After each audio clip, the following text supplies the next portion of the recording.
రిలేషన్షిప్లో ఒక అబ్బాయి ఉన్నప్పుడు ఇద్దరిని అడల్ట్స్లా ట్రీట్ చేయాలి. ఓవర్ కేరింగ్ ఉండకూడదు. ఇద్దరు అడల్ట్స్లా ట్రీట్ చేయాలి.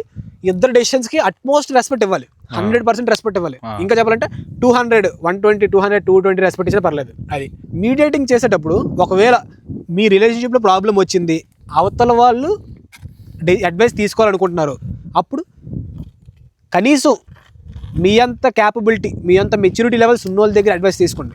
అది ఏదైనా మీ ఫ్రెండ్స్ అవ్వచ్చు, చాలాసార్లు ఫ్రెండ్స్ అవ్వరు, మీ మెంటర్ అవ్వచ్చు, లేదంటే మీరు మీ లైఫ్లో చూసిన ఒక సక్సెస్ఫుల్ రిలేషన్షిప్. ఒకవేళ రేపు పొద్దున్న లాంగ్ టర్మ్లో మీ రిలేషన్షిప్ చూసుకుంటే ఎలా ఉండాలనుకుంటున్నారు, వాళ్ళు ఉండాలనుకుంటే వాళ్ళ అడ్వైస్ తీసుకోండి, లేదంటే ఒక ప్రొఫెషనల్ అడ్వైస్ తీసుకోండి. అంతే తప్ప మీకు ఎంత ఉన్న అంటే నీ యొక్క కంట్రోల్, నీ యొక్క మెచ్యూరిటీ లెవెల్స్, మీ లవర్ యొక్క మెచ్యూరిటీ లెవెల్స్ ఇక్కడ ఉన్నాయి, నీ ఫ్రెండ్ కూడా మెచ్యూరిటీ లెవెల్స్ ఇక్కడ ఉన్నాయి. నువ్వు అక్కడి నుంచి వచ్చి ఈడి అడ్వైస్ తీసుకున్నావు అనుకో, నీ రిలేషన్షిప్ కూడా ఈళ్ళ తగలవద్దు. కాబట్టి నువ్వు అక్కడ ఉన్నప్పుడు మీడియేటర్ని ఎంచుకోండి. అంటే నువ్వు నీ లైఫ్లో ఇంపార్టెంట్ విషయాల గురించి అడ్వైస్ తీసుకునేటప్పుడు అవతల వాడికి ఒక అర్హత ఉండాలి, అడ్వైస్ ఇచ్చే అర్హత. అది ఇంపార్టెంట్. అది ఇప్పుడు 3వ పాయింట్ చెప్పరా. నెక్స్ట్ పాయింట్ ఏంటంటే ఇంకా నెక్స్ట్ ఇది బ్రేకప్ విషయంలో, అంటే నచ్చలేని పాయింట్లో బ్రేకప్ అవ్వడం ఎలా అంటే చూడు, అప్పటి వరకు ఎంతో హ్యాపీగా ఉండొచ్చు, కానీ బ్రేకప్ అయినప్పుడు మాత్రం చాలా మెచ్యూర్డ్గా బిహేవ్ చేయండి. ఓకే, ఒక అమ్మాయి లవ్ చేస్తున్నప్పుడు నాకు ఇష్టం, లవ్ చేస్తున్నానని నువ్వు ఎంతైతే రెస్పెక్ట్గా చెప్తావు, ఒకవేళ నచ్చితే నచ్చిందని, లేకపోతే నచ్చలేదనేసి ఆ అమ్మాయి కూడా ఎలాగైతే చెప్తుందో, రిలేషన్షిప్ నచ్చలేనప్పుడు బ్రేకప్ చెప్పాలనుకున్నప్పుడు కూడా ఓకే, ఎక్కడితో ఆపుదాం అనుకుంటున్నాను, ఒకవేళ రీజన్ చెప్పాలనుకుంటే చెప్తావు, లేకపోతే లేదు రీజన్ కూడా నేను చెప్పాలనుకుంటలేదని చెప్పి ఎక్కడితో ఆపేద్దాం అనుకుంటున్నాను అంటావు. ఒకవేళ నేనంటే నా పార్ట్నర్ ఏంటంటే నా రెస్పెక్ట్ ఇవ్వాలనుకుంటాను, నా డెసిషన్కి రెస్పెక్ట్ ఇవ్వాలి. అది ఓకే, నీకు నచ్చలేదు కాబట్టి ఇంకా కంటిన్యూ చేయడం మంచిది కాదు, నేను కూడా రీజన్ అడగాల్సిన అవసరం లేదు, ఎక్కడి నుంచి ఆపేద్దాం అనుకుంటున్నాను అని చెప్పేసి ఓకే అని చెప్పేసి వచ్చేయాలి.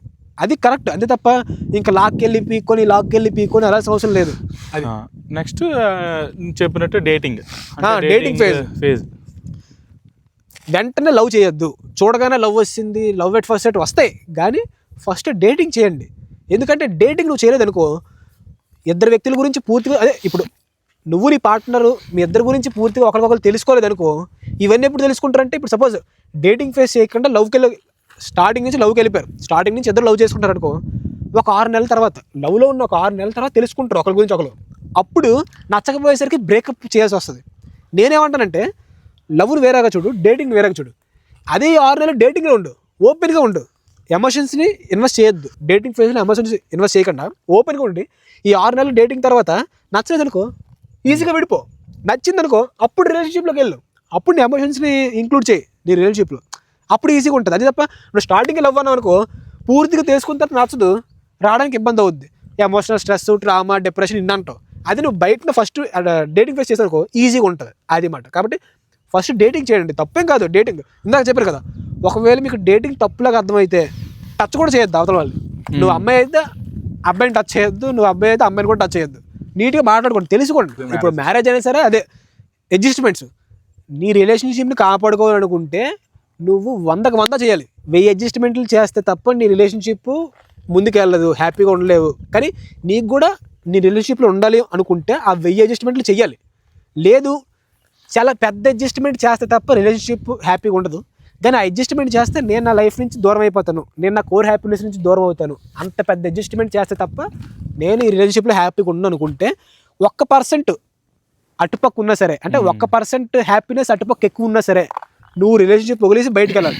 లేదు 1% హ్యాపీనెస్ నీ రిలేషన్షిప్లో ఉండడం వల్ల నీకు వస్తుంది అనుకుంటే నువ్వు అనుకుంటుంది వదిలేసి నీ రిలేషన్షిప్లో ఉండాలి. అది కాబట్టి అడ్జస్ట్మెంట్స్ ఇంపార్టెంట్. చిన్న చిన్న అడ్జస్ట్మెంట్స్ ఏమైనా చేసుకోవచ్చు. నీ లైఫ్ని మార్చేసే అడ్జస్ట్మెంట్ అంటే ఇప్పుడు నీ డ్రీమ్ లైఫ్ ఒకటి, కానీ నువ్వు ఈ అమ్మాయితో రిలేషన్షిప్లో ఉండడం వల్ల నీ డ్రీమ్ లైఫ్కి దూరం అవుతున్నావు అంటే, ఒకవేళ నీ డ్రీమ్ లైఫ్ నీకు హ్యాపీనెస్ తీసుకొస్తున్నావు, నీ డ్రీమ్ లైఫ్ వైపు వెళ్ళాలి.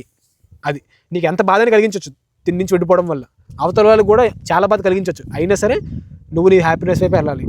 అది ఒకవేళ లేదు నీ హ్యాపీనెస్ ఎక్కడే ఉందనుకుంటే దాన్ని వదిలేసి ఎక్కడ ఉండాలి. అంతే తప్ప ఎక్కడుంటూ ఆ లైఫ్ గురించి ఆలోచిస్తూ తింటూ ఉన్నాను కాబట్టి ఆ లైఫ్ నుంచి దూరం అవుతుందనే, లేకపోతే అటువైపు వెళ్తూ ఇటువైపు వచ్చాను కాబట్టి తన నుంచి లైఫ్ తన యొక్క రిలేషన్షిప్ లైఫ్ నుంచి దూరం అవుతున్నానే అని బాధపడ్డారు అనుకోండి, ఇద్దరు హ్యాపీగా ఉండలేరు. ఫస్ట్ నువ్వు హ్యాపీగా ఉండలేవు, తర్వాత తను కూడా హ్యాపీగా ఉంచలేవు.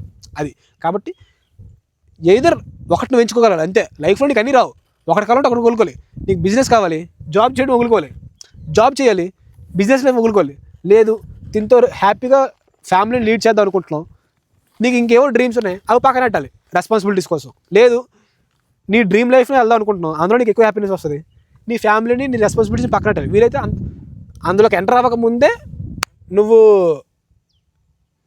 మెచ్యూర్డ్గా ఆలోచించి ఎందులోకి రావాలి.